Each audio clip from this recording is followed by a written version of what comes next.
Oh Jésus seul, En Jésus seul, j'ai l'espérance.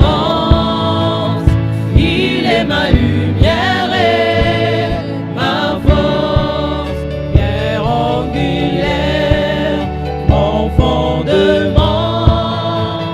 Même dans l'orage, les nations sublime amour, profonde paix de mes pères, je suis libéré.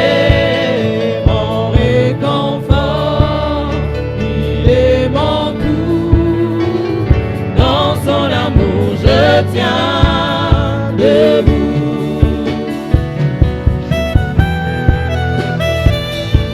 en Jésus seul, En Jésus seul, parole faite chair, la plénitude de Dieu, ce don d'amour, ces dons d'amour et de bonté, haï par ceux qui pensent sauver.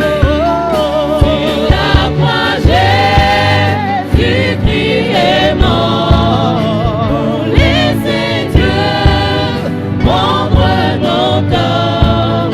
Depuis qu'ils sont posés sur lui, par la mort de Jésus, je vis. oh, dans le tombeau, Le tombeau, ils l'ont ils l'ont posé, croyant étouffer la soudain la lumière. pierre, Dans la pierre, fut roulée, et la confusion fut entière. Sur la mort et l'enfer vainqueur, il m'a franchi, pauvre pécheur. Il est à moi, je suis à lui, racheté par le sang de Christ. et ni accusé, Accusé, ni condamné, sa puissance m'a transformé. Et du début jusqu'à à la fin, Christ est maître de mon force destin. Ni force humaine, ni plan humain ne peut m'arracher de sa main. Jusqu'à ma mort ou son retour, par son pouvoir de tiens. oh, une force humaine, Force humaine, ni plan humain ne peut m'arracher de sa main. Jusqu'à ma mort ou son retour, par son pouvoir de tiens debout. Alléluia. Que notre Dieu soit loué. Nous pouvons reprendre nos places. Nous prions pour que le Seigneur nous parle. Alléluia. Alléluia. Nous prions au nom de Jésus-Christ.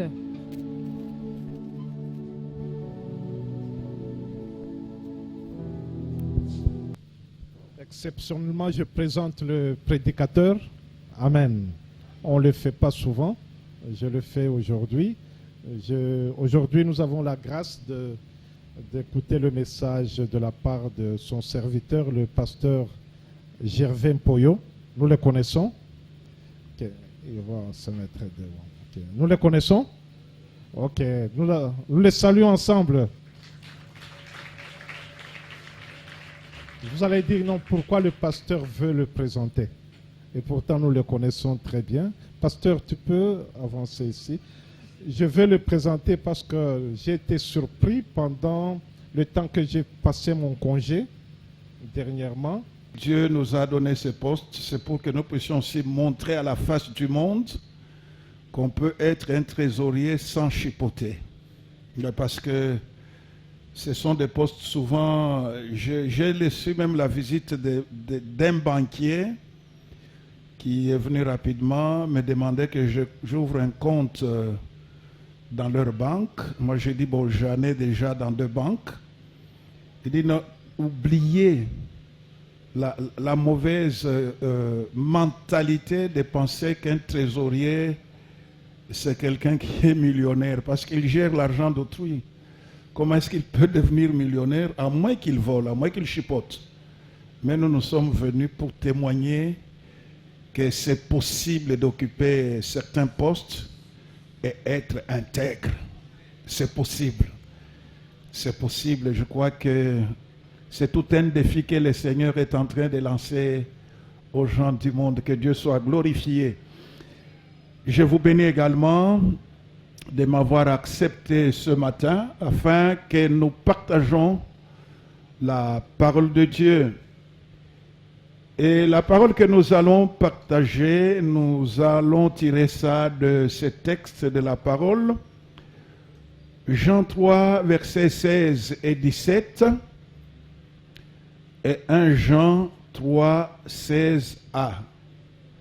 1 Jean 3, 16 et 17. 1 Jean 3, 16a. Je ne sais pas s'il y a des bien-aimés qui ont l'habitude de lire, je ne sais pas. Comment ça se passe? Je peux lire, hein? Merci beaucoup. Car Dieu a tant aimé le monde qu'il a donné son Fils unique afin que quiconque croit en lui ne périsse point, mais qu'il ait la vie éternelle.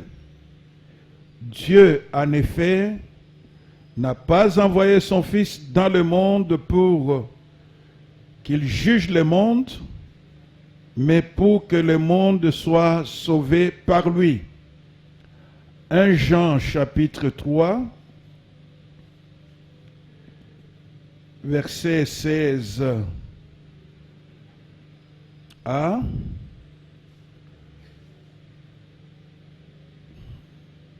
Nous avons connu l'amour en ce qu'il a donné sa vie pour nous.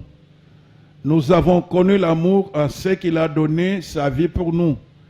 De quoi nous allons parler partant de ce verset que nous venons de lire? Nous allons parler de l'amour de Dieu et le salut.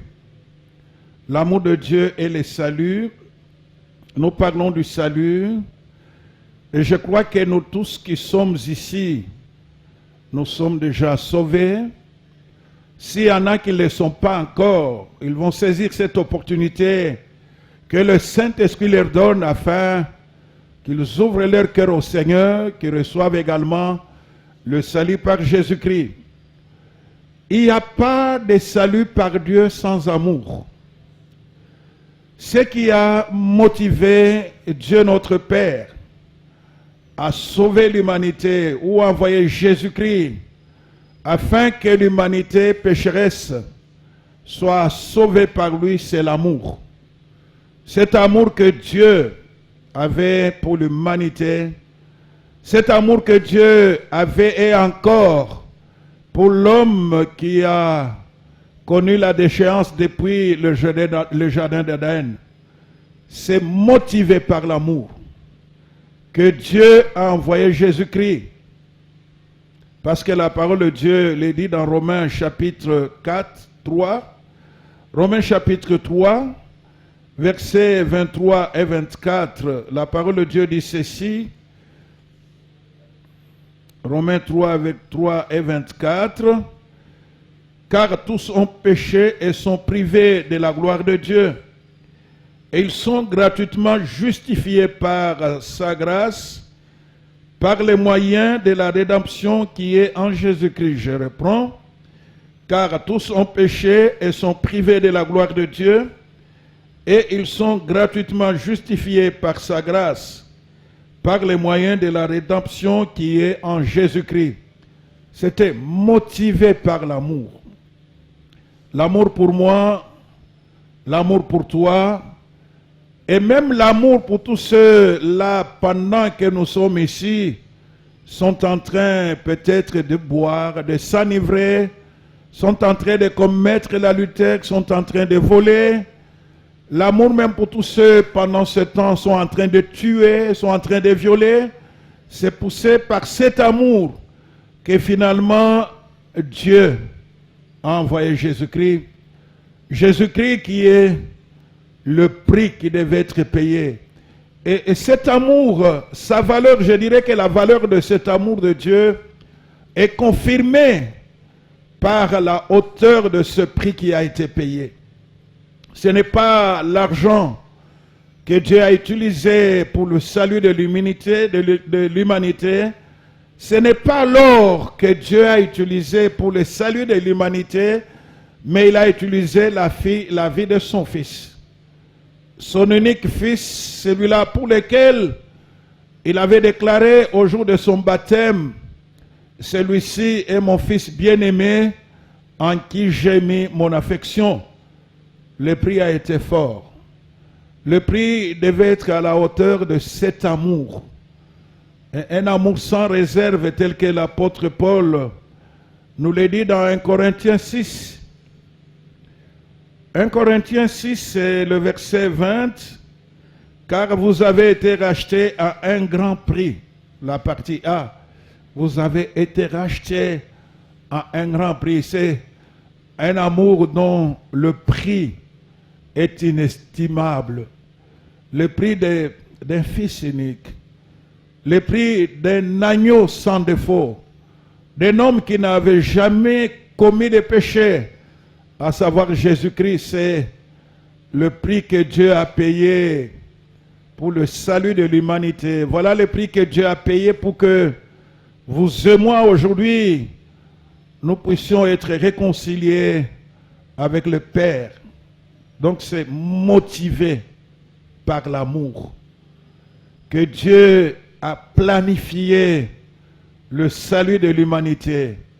Et le prix a été très fort. Parce que ce n'était pas avec de l'or ou de l'argent, mais ça a été avec la vie de quelqu'un, d'un innocent, un homme qui n'a jamais péché, un homme qui a abandonné Jésus en tant que fils, homme, il a abandonné la gloire du ciel pour venir ici et revêtir la nature du péché, parce qu'il s'est fait pécher, parce qu'il tenait au salut de l'humanité, et il continue encore à tenir à ce salut. Voilà ce que nous devons comprendre en introduisant ce message. Premièrement, nous devons comprendre que le salut est global. Il est global, il concerne tout homme et tout l'homme. C'est un salut entier. Et que pouvons-nous entendre par le salut global? Nous allons parler de 3 points à ce niveau. Le premier, le salut est global en ce que il a permis la réconciliation entre l'homme pécheur et Dieu qui est saint. C'est ça la preuve de cet amour. Le salut a permis la réconciliation entre Dieu et l'homme pécheur. L'homme, malgré tout ce qu'il pouvait faire, malgré la création de diverses religions, malgré toutes les bonnes choses que l'homme pouvait faire, il ne pouvait jamais se réconcilier avec Dieu, parce que tous les efforts humains sont vains. Voilà pourquoi Dieu lui-même, qui avait été offensé par l'homme, il a pris la décision de se réconcilier avec l'homme pécheur au moyen de ce sacrifice, du prix qui a été payé. Et dans 2 Corinthiens chapitre 5, ce sont des textes que nous connaissons, nous ne pouvons rien inventer, mais l'apôtre Paul dit, je ne me fatiguerai pas de vous rappeler les mêmes choses. Dans 2 Corinthiens 5, versets 17 à 20, la parole de Dieu dit ceci. Lisons jusqu'à 19, 2 Corinthiens 5, 17 à 19. Si quelqu'un est en Christ, il est une nouvelle créature. Les choses anciennes sont passées, voici toutes choses sont devenues nouvelles. Et tout cela vient de Dieu qui nous a réconciliés. Lui-même, tout cela vient de Dieu qui nous a réconciliés avec lui par Christ et qui nous a donné le ministère de la réconciliation, car Dieu était en Christ, réconciliant le monde avec lui-même, en n'imputant point aux hommes leurs offenses, et il a mis en nous la parole de la réconciliation. Ça, c'est la première dimension de ce salut qui vient de l'amour de Dieu. Dieu ayant vu l'état malheureux dans lequel était l'homme, l'homme créé à son image, qui s'est plongé lui-même dans les désastres pour avoir enfreint au commandement de Dieu par Adam et Ève, il a eu compassion de cet homme qu'il avait créé à son image. Il a trouvé lui-même une solution pour la réconciliation. Souvenons-nous pour cette histoire que lorsque Adam et Ève ont péché, ils ont été chassés du jardin d'Éden. Ils ont été chassés du lieu de la présence de Dieu. Et vous connaissez tout ce qui s'en était suivi.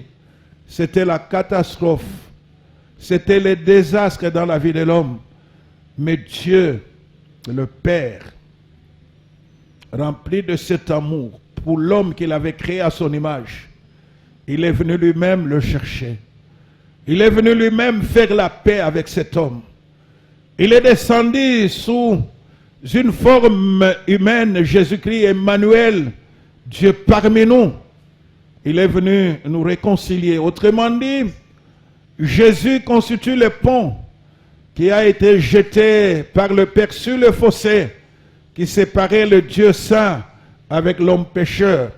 Voilà pourquoi Paul dit, et tout cela vient de Dieu qui nous a réconciliés avec lui par Christ. La réconciliation ne pouvait pas se faire avec le sang des animaux. La réconciliation ne pouvait pas se faire avec les pierres précieuses.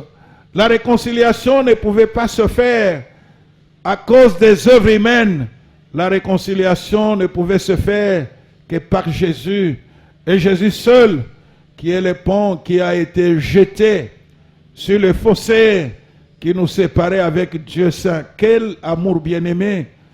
Un amour sans intérêt. Dieu n'a rien réclamé à l'homme. Et pourtant, c'est ce dernier qui l'avait offensé. Mais parce qu'il était, et il continue à être rempli avec cet amour. Bien-aimés frères et sœurs, voilà la première dimension de la globalité de ce salut, c'est d'abord la réconciliation.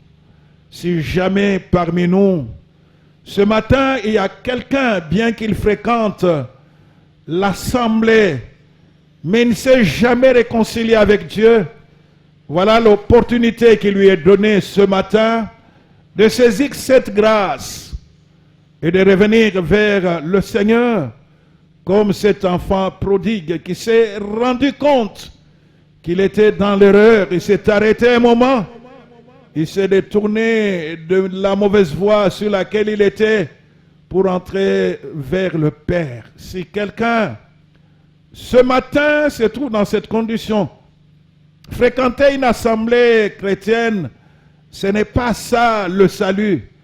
Vous pouvez fréquenter l'assemblée chrétienne, vous pouvez même servir, mais peut-être sans avoir été réconcilié avec Dieu. Si tel est votre cas, n'hésitez pas ce matin à ouvrir votre cœur à ce grand Dieu, le Dieu qui aime, le Dieu qui ne s'est pas résigné sous le moyen afin de manifester cet amour qui a amené Jésus à subir ce qu'il a subi il a subi la honte.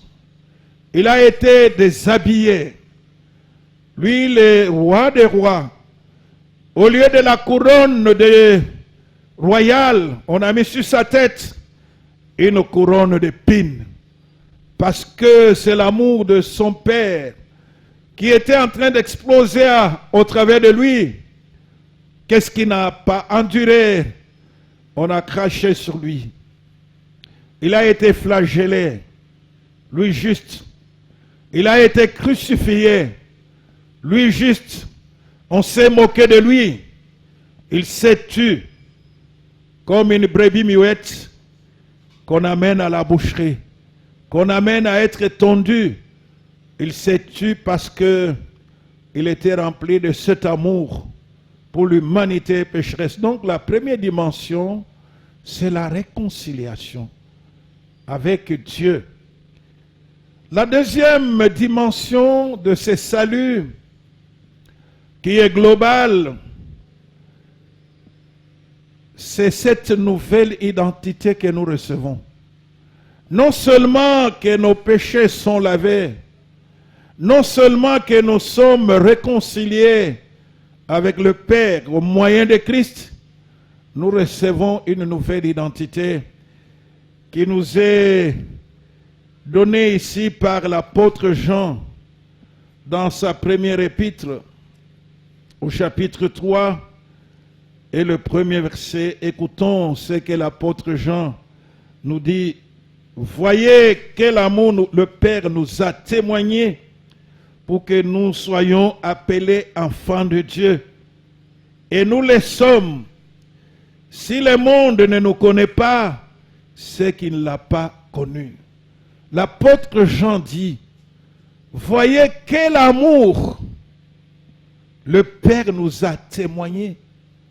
Voyez quel amour le Père nous a témoigné pour que nous soyons appelés enfants de Dieu. Bien-aimés, moi, je suis toujours très fier d'appartenir à Dieu.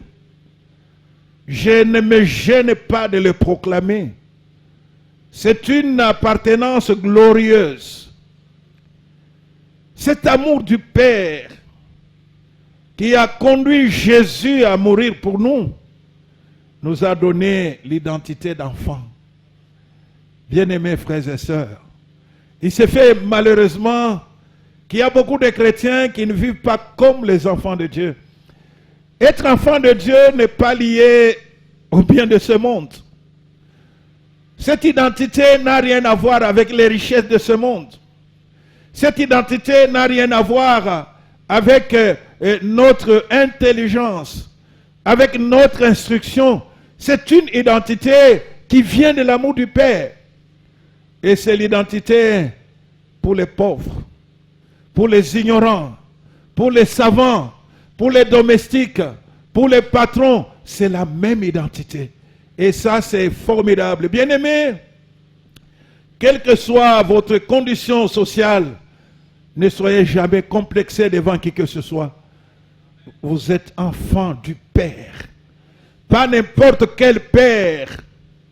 Le Père céleste, dans lequel il n'y a aucun nombre de variations. Ne tremblez même pas devant qui que ce soit.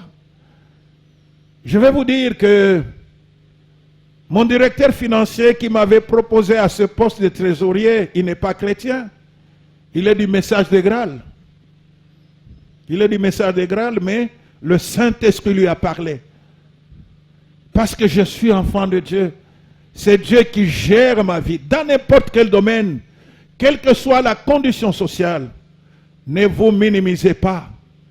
J'ai entendu notre sœur pendant qu'elle présidait, je crois qu'elle a parlé d'une chose comme ça, des chrétiens qui se sous-estiment. Nous avons de la valeur. Nous avons de la valeur parce que le prix de notre rachat a été très cher. Ce n'est pas parce que vous êtes pieds nus que vous n'avez pas de la valeur. Ce n'est pas parce que vous n'êtes pas instruit que vous n'avez pas de la valeur. Ce n'est pas parce que vous ne mangez pas convenablement que vous n'avez pas de la valeur. Voyez quel amour le Père nous a témoigné pour que nous soyons enfants de Dieu. Je ne sais pas si nous comprenons comme moi je comprends la profondeur. L'enfant du président de la République marche tête haute. Il se sent en sécurité en tout moment. À combien plus forte raison, nous qui appartenons au grand Dieu. C'est formidable. Voyez quel amour. Le Père nous a témoigné pour que nous soyons appelés enfants. Voilà la deuxième dimension de ce salut qui est global, qui ne s'arrête pas seulement au fait que nos péchés sont pardonnés, nous sommes devenus de nouvelles créatures, nous avons une nouvelle identité d'enfants de Dieu. Retenons ça, bien-aimés, parce qu'il y a beaucoup de chrétiens qui se découragent. En regardant les épreuves dans lesquelles ils vivent, ils doutent même de leur identité. Ce ne sont pas les épreuves qui vont annuler cette identité que le Père nous a donnée grâce à cet amour qu'il a manifesté en Jésus. Ce ne sont pas les épreuves. Ce n'est même pas l'injustice des hommes qui peut altérer cette identité. Ce n'est ni la maladie, ce n'est ni la pandémie du moment qui peut altérer cette identité. C'est une identité que nous avons reçue, non pas parce que nous avons fait une démarche quelconque pour changer de nationalité, mais c'est une identité que nous avons acquise gratuitement par le sang de Jésus, par le sacrifice de Jésus. Voyez quel amour le Père nous a témoigné. Nous ne l'avions pas mérité, mais par sa grâce, pour tous ceux qui ont donné la vie à Jésus, il a donné cette identité. Mon frère et ma soeur, marchez tête haute dans ce monde. Quelle que soit l'adversité, quelles que soient les persécutions, nous sommes enfants. Et non pas des enfants illégitimes, mais les enfants légitimes. Et c'est Dieu lui-même qui nous a donné cette identité.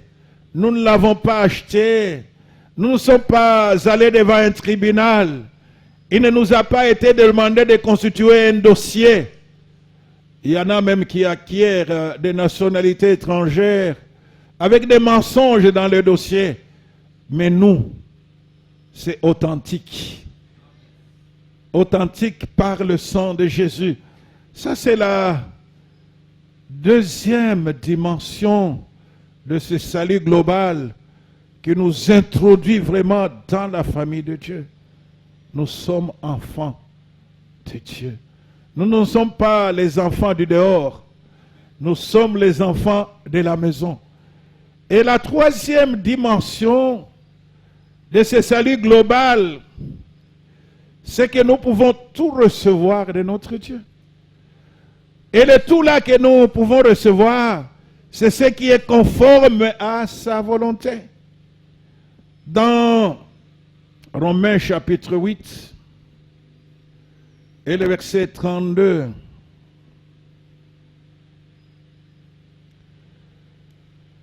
Romains 8 et le verset 32, écoutez ce que l'apôtre Paul nous dit. Et cet homme n'a pas écrit n'importe quoi. Il a écrit des choses qu'il a vécues. Dans Romains chapitre 8 et le verset 32, la parole de Dieu dit ceci. Commençons par le verset 31. Que dirons-nous donc à l'égard de ces choses? Si Dieu est pour nous, qui sera contre nous?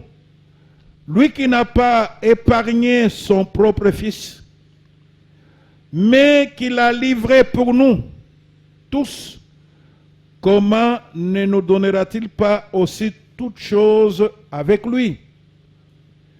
Lui, c'est-à-dire le Père, qui n'a pas épargné son propre fils, mais qui l'a livré pour nous tous, comment ne nous donnera-t-il pas aussi toutes choses avec lui? Donc, l'amour du Père qui l'a motivé pour nous amener au salut ne se limite pas seulement à ce que nous avons été réconciliés avec lui, ne se limite pas seulement à nous donner cette identité d'enfant, il nous donne également tout. Qu'est-ce qui était plus difficile pour le Père? C'était de nous sauver.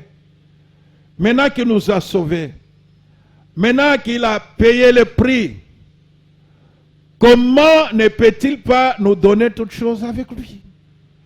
Parce que nous sommes enfants. Tout ce qui appartient à Jésus-Christ, notre grand frère, parce que Dieu avait voulu qu'il soit le premier-né d'entre ses fils. Lui, notre grand frère, il est de la maison du Père, il n'a manqué de rien. À combien plus forte raison, nous qui sommes issus de lui, s'il ne l'a pas épargné, comment ne peut-il pas nous donner également toutes choses avec lui? En Jésus, nous avons tout. En Jésus, nous avons la bonne santé physique. En Jésus, nous avons la protection contre la pandémie. En Jésus, nous avons la nourriture, nous avons les vêtements. En Jésus, nous avons la paix. En Jésus, nous avons la joie. En Jésus, nous avons la douceur. En Jésus, nous avons la maîtrise de soi. En Jésus, nous avons tout ce qui convient, qui peut nous aider à maintenir sur cette terre. Mon frère et ma soeur, Dieu, s'il n'a pas épargné son propre fils, à combien plus forte raison ne nous donnera-t-il pas toutes choses avec lui? Donc, dans le salut, nous avons aussi tout ce qu'il nous faut pour vivre sur cette terre.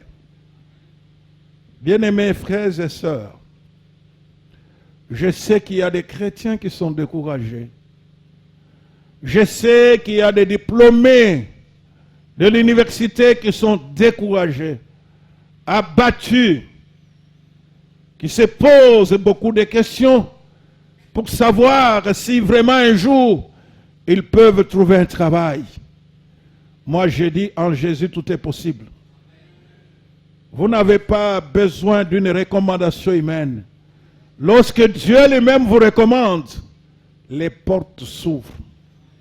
Peut-être pendant que vous pensez être un employé quelque part, mais Dieu, dans son plan, il vous voit patron. Il vous voit entrepreneur. Ne limitons pas le Seigneur à cause de l'environnement économique dans lequel nous nous trouvons. Dieu n'est pas lié par tout ça. C'est pourquoi il est Dieu. Notre Dieu est au ciel. Il fait ce qu'il veut. Et particulièrement pour ses enfants. N'ayant pas épargné Jésus-Christ, comment est-ce qu'il peut ne pas nous donner toutes choses avec? Il est capable de le faire. Ne pensez pas que les portes resteront toujours fermées. S'il y a une porte qui se ferme, il y a une autre qui s'ouvre. Il donne tout ce qui convient. Ce qui contribue à notre vécu quotidien. Je voudrais nous encourager. Aussi dans cette troisième dimension du salut, Dieu est amour. Dieu ne se plaît pas de nous voir souffrir. Dieu ne se plaît pas de nous voir être malmenés par le monde. Mais si Dieu recommande, qui peut s'y opposer? Bien-aimés frères et sœurs, je voudrais nous encourager ce matin. Vous avez terminé les études universitaires. Vous ne voyez que du noir. Continuez à compter sur le Père. Son amour est encore là. Il est capable d'opérer des miracles. Il est capable de faire de vous un entrepreneur. Rien n'est impossible avec le Seigneur. Vous allez me dire, je n'ai pas les moyens. Oui, vous n'avez pas besoin d'avoir les moyens. Vous avez besoin d'avoir Dieu, qui est la source de tous les moyens. Dieu, il est source. Et une source intarissable. Une source qui n'est pas liée par les circonstances. Une source qui n'est pas liée par l'environnement économique ou politique. Parce qu'il n'y a pas plus grand que lui. Il est le même, il n'a pas changé. Il est capable, bien-aimé, de pourvoir à tous nos besoins, selon sa richesse avec gloire. Mais pourvu que ce que nous cherchons soit conforme à sa volonté. Dès lors que cela est conforme à sa volonté, si ça ne se réalise pas aujourd'hui, demain ça va se réaliser. Voilà les 3 points de la... Il y en a plusieurs. Nous nous arrêtons à ces 3 points qui concernent le salut qui est global. La réconciliation avec le Père. L'obtention d'un nouveau statut. Le statut d'enfant. Un enfant est fier. L'enfant du grand Dieu. Et s'il n'a pas épargné son fils, il va nous donner toutes choses avec lui. Deuxièmement, quelle est notre réponse? Lui nous a aimés. Il nous a réconciliés avec lui. Il a fait de nous ses enfants. Il nous donne toutes choses par Jésus. Maintenant, quelle est notre réponse à cet amour? Je crois que c'est là où il y a aussi un problème avec nous les chrétiens. Est-ce que comment nous répondons à cet amour que le Père nous a témoigné? Cet amour qui a conduit à notre salut. Comment devons-nous répondre à cet amour? Je crois que la première réponse à cet amour, c'est de l'aimer. Ce n'est pas un amour à sens unique. C'est un amour réciproque. Si le Père nous a aimés de cette manière, nous devons répondre à cet amour avec l'amour. Bien-aimés frères et sœurs, c'est un aspect souvent que nous oublions. Dans Matthieu chapitre 22, le verset 37, la parole de Dieu dit ceci. Commençons par le verset 36. Matthieu 22, 36. Maître, quel est le plus grand commandement de la loi?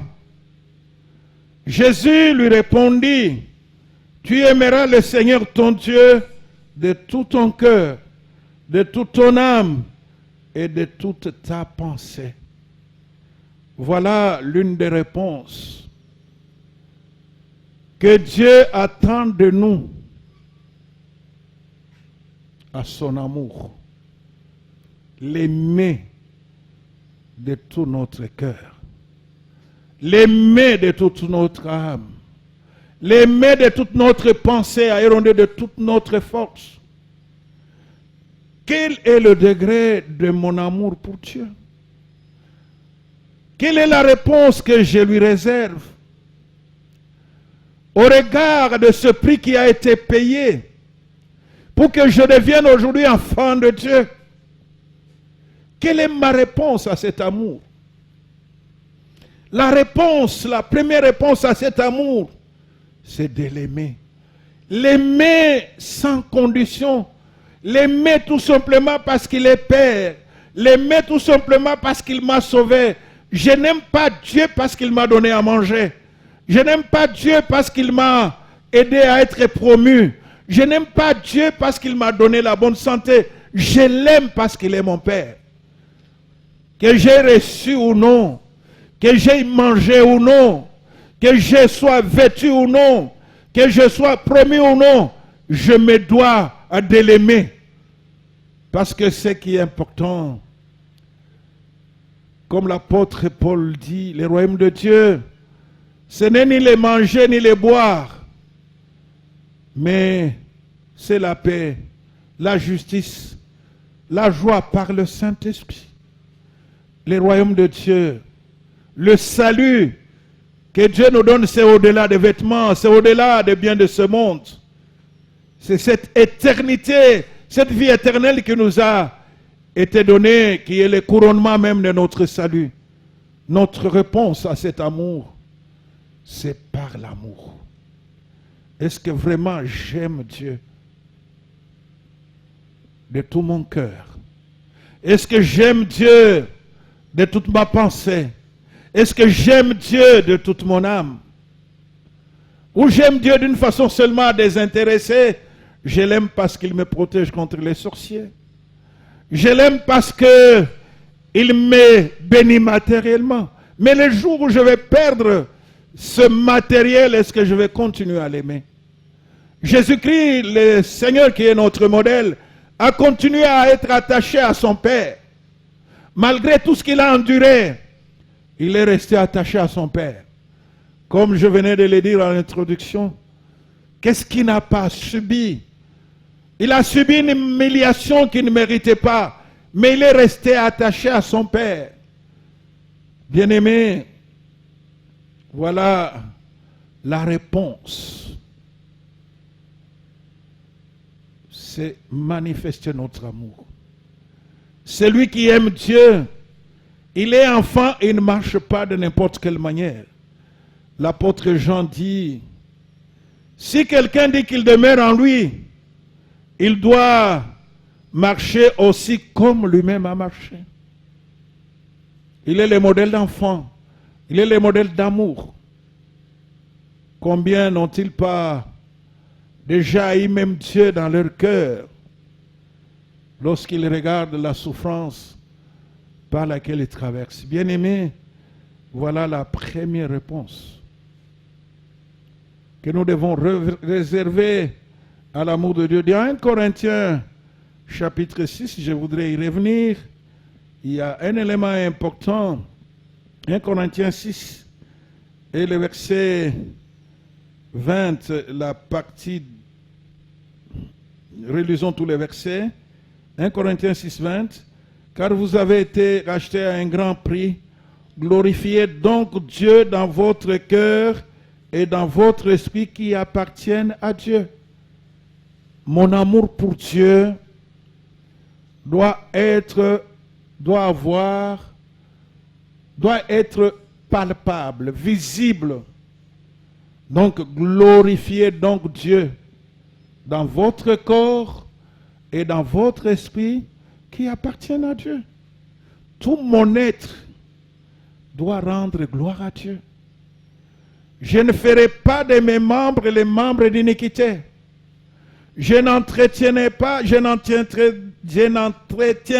dans mon cœur des impuretés. Parce que tout mon être, l'homme intérieur, l'homme extérieur, doivent glorifier Dieu. Ainsi, en ce moment-là, je serai comme une lettre écrite, non pas avec de l'encre, mais avec le sang. Mon frère et ma soeur, est-ce que j'aime Dieu? Et si je l'aime, pourquoi je l'aime? Est-ce que je l'aime parce qu'il me fait du bien? Nous devons d'abord l'aimer parce qu'il est notre Père. L'aimer parce qu'il nous a sauvés. Il y en a qui s'attachent au Seigneur quand tout va bien. Quand tout va bien, il aime le Seigneur, il chante avec force. Quand il y a des épreuves, non. Mais regardons l'exemple de Shadrach, Meshach, Abednego à Babylone. Malgré ce qu'ils ont vécu, ils ont aimé leur Dieu. Bien-aimés frères et sœurs, voilà la première réponse que nous devons réserver à cet amour. La deuxième réponse que nous devons réserver à cet amour, c'est la compassion pour ceux qui sont perdus. D'abord ceux qui ne connaissent pas le Seigneur, ensuite même les chrétiens qui ont reculé parce qu'il y en a, qui ont abandonné la foi. Parce que cet amour, la compassion de Dieu qui a fait que nous soyons sauvés, nous devons répondre à cet amour de Dieu en ayant aussi la compassion pour les perdus. La compassion pour nos frères et sœurs qui ont abandonné la foi. Et je reviens dans 2 Corinthiens 5, versets 17 à 20. Si quelqu'un est en Christ, il est une nouvelle créature. Les choses anciennes sont passées. Voici, toutes choses sont devenues nouvelles. Et tout cela vient de Dieu, qui nous a réconciliés avec lui par Christ et qui nous a donné le ministère de la réconciliation. Car Dieu était en Christ, réconciliant le monde avec lui-même, en n'imputant point aux hommes leurs offenses. Et il a mis en nous la parole de la réconciliation. Donc nous sommes aussi impliqués dans le salut de l'humanité. Jésus est venu. Dans la chair, il a montré aux disciples comment ils devaient travailler. Il leur a légué cette mission. Aujourd'hui, c'est vous et moi. Nous devons répondre à l'amour de Dieu en étant remplis de compassion pour les perdus, en étant remplis de compassion pour les pécheurs. Bien-aimés, il nous sera difficile d'apporter l'évangile aux pécheurs si nous ne les aimons pas. Dieu nous a aimés tels que nous étions. Bien sûr, nous n'aimerons pas leurs péchés, mais nous devons les aimer, leur manifester la compassion, et cela va donner l'efficacité. Même au ministère de réconciliation que le Seigneur nous a donné, nous avons la parole de réconciliation. Et cette parole de réconciliation, ce ne sont pas seulement les versets, c'est ce que nous pouvons dire. Je me souviens, alors que j'étais encore étudiant, toujours dans cette ville de Kinshasa, j'ai parlé avec une connaissance à l'époque. Je venais de me convertir. Je lui ai juste chanté un brin de cantique. Biloko Nyonso Ekotikala Namokili. Je l'ai fait sans savoir qu'il y avait l'action du Saint-Esprit.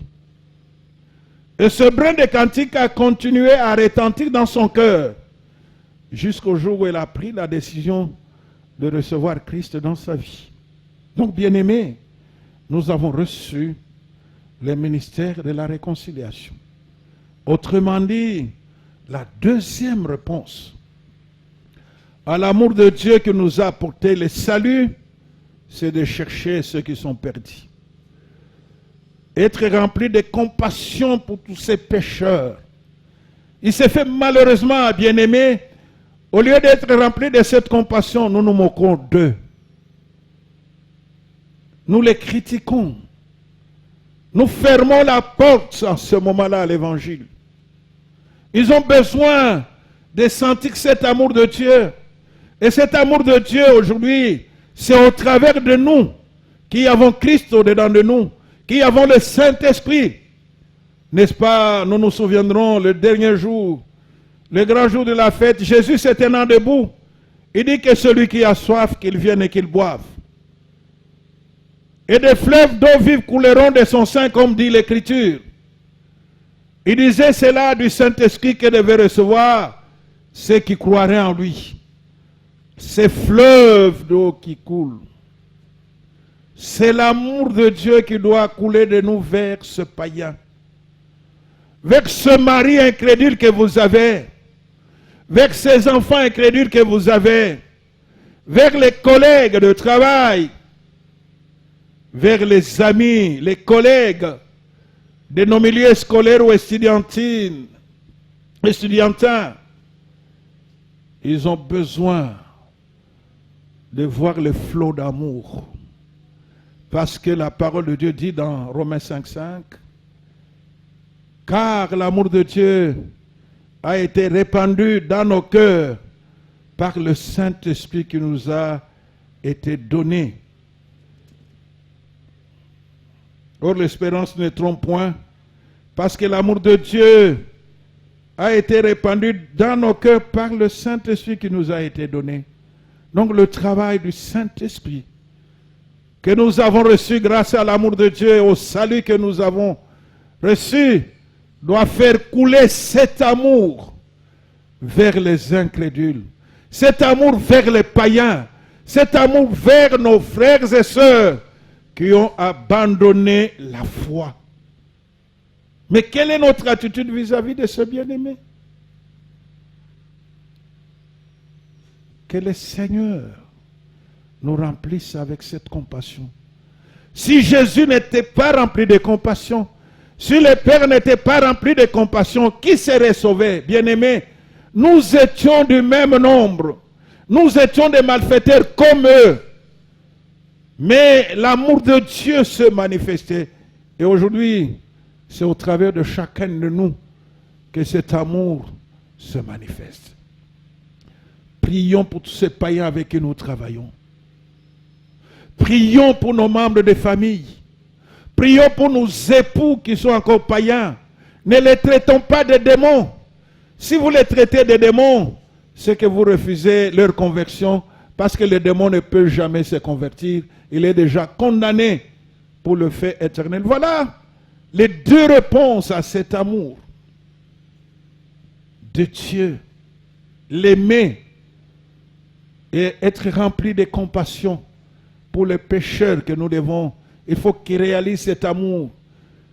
Bien-aimés, il y a des gens qui se convertissent, non pas parce qu'on leur a prêché, en voyant seulement la manifestation de l'amour, la compassion, et décident de donner la vie à Christ. Troisièmement, pour terminer, n'oubliez pas que la finalité du salut, c'est la vie éternelle.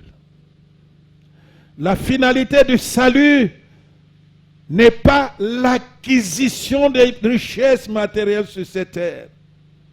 La finalité de notre salut, c'est qu'un jour, Jésus revenant, soit que nous serons déjà morts, nous ressusciterons premièrement parce que les vivants ne vont pas devancer les morts. Ensemble, nous serons enlevés sur les nuées. Nous serons enlevés pour rencontrer le Seigneur et vivre éternellement avec lui. Et cela est confirmé dans 1 Thessaloniciens chapitre 4. Parce que c'est une dimension souvent que nous oublions. Au point qu'il arrive des fois, lorsqu'un chrétien est béni matériellement, il croit qu'il est plus spirituel que celui qui ne l'est pas. Ça, c'est faux et archi faux. Il y a des pauvres. Le Seigneur me fait grâce souvent d'aller le servir dans des villages, dans des conditions très pénibles. Il n'y a pas de route, vous êtes obligé de prendre une moto, de 170 km sur une moto, parce que vous allez faire le travail. Mais vous trouvez des gens totalement démunis, mais très sérieux. J'ai vu des groupes de gens comme ça venir d'une contrée à 200 km du lieu de rencontre à pied.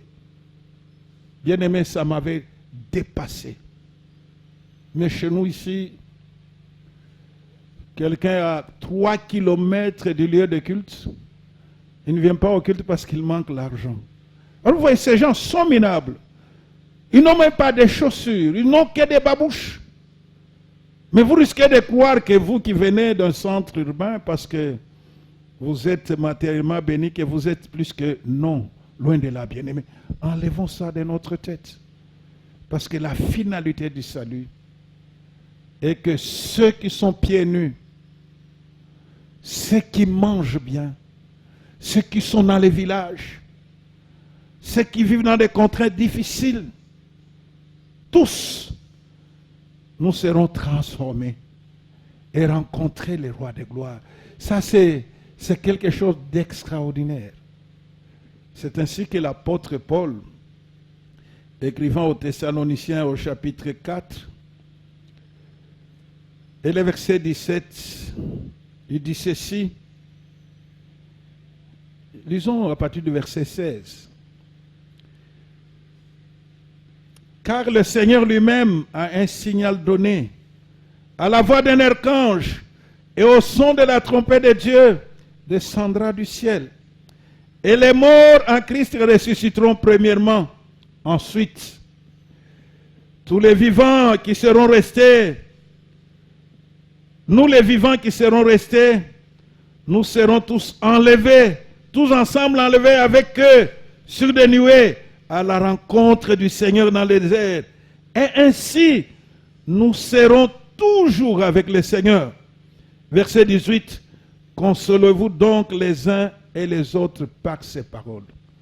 Bien-aimés, la finalité du salut, c'est qu'un jour, lorsque la trompette va sonner, que vous et moi, nous soyons enlevés.